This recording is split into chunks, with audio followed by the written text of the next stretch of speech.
Pinalawak ng Philippine National Police at Armed Forces of the Philippines ang kanilang pinagsanib na operasyon upang mapanatili ang kapayapaan at kaayusan sa Sharif Agwak at mga karatig lugar sa Maguindanao del Sur.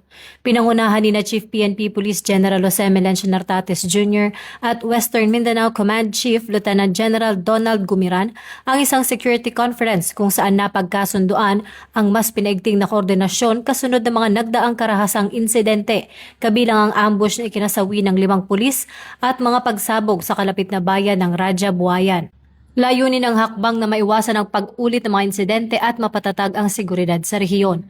Binigyang diin ng PNP ang kahalagahan ng matibay na ugnayan ng pulisya at militar kasama ang suporta ng lokal na pamahalaan at komunidad sa epektibong pagpapatupad ng mga hakbang pang-seguridad.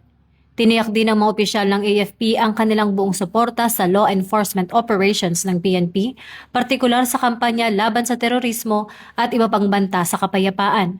Sa pamamagitan ng pinahusay na koordinasyon at tuloy-tuloy na operasyon, nananatiling determinado ang PNP na protektahan ang mamamayan at panatilihin ang kaayusan sa buong lalawigan. Ako po si Patrol Woman Sari Bernales, nagbabalita para sa Police News Network. At ito ang bagong PNP para sa bagong Pilipinas, serbisyong mabilis, tapat at nararamdaman.